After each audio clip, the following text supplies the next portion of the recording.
Hey guys, today I'm going to make a corned beef breakfast skillet. So let's get toasting. I've got some leftover corned beef brisket that I'm going to use for this. The way I cook that is in my slow cooker. I just put it in a dry slow cooker, don't add any liquid, and cook it on low all day for like 10 or 12 hours. And it comes out really good. It makes plenty of liquid as it cooks and the fat renders out. So comes out good that way, nice and tender. So anyway, I have 3 russet potatoes in this 10-inch cast iron skillet here that I cut up, and I'm going to add a little bit of oil. This is avocado oil, so they don't stick to the pan. A little bit of that, and then I'll season them with a little bit of kosher salt. Okay, and a little bit of Johnny's seasoned pepper.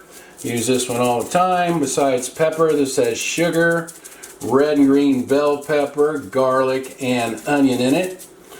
Get this kind of mixed up, and then we'll get it into my toaster oven.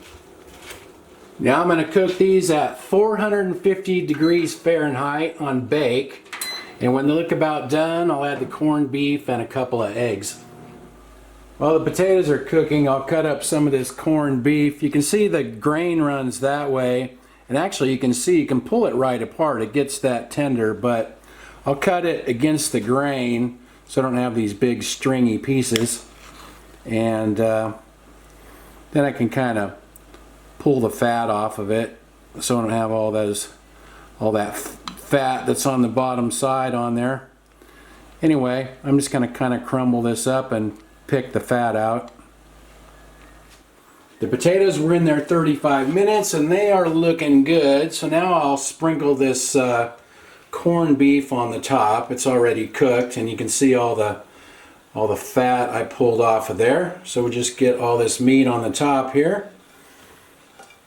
And that should just warm up when I get it back in there, about the same amount of time as the eggs take to cook, hopefully. There's one egg. Looks like the yolk broke on that one, darn it, but sometimes that happens. What you gonna do? Okay. Anyway, hopefully that one didn't break. Now we'll get it back into the oven until the eggs are cooked. My oven is still set to bake at 450 degrees Fahrenheit. I'll just keep an eye on that until the eggs are cooked.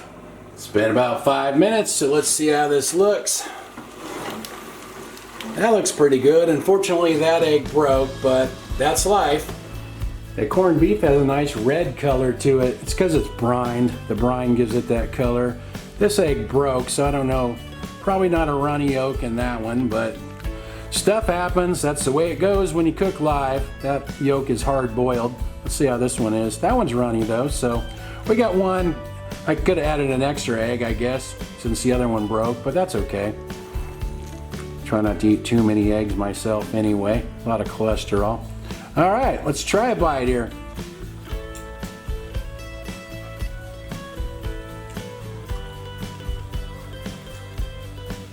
That came out good, has a lot of flavor. I added a little bit of green onion to the top when I pulled it out of the oven as well, so that gives it a little extra flavor as well.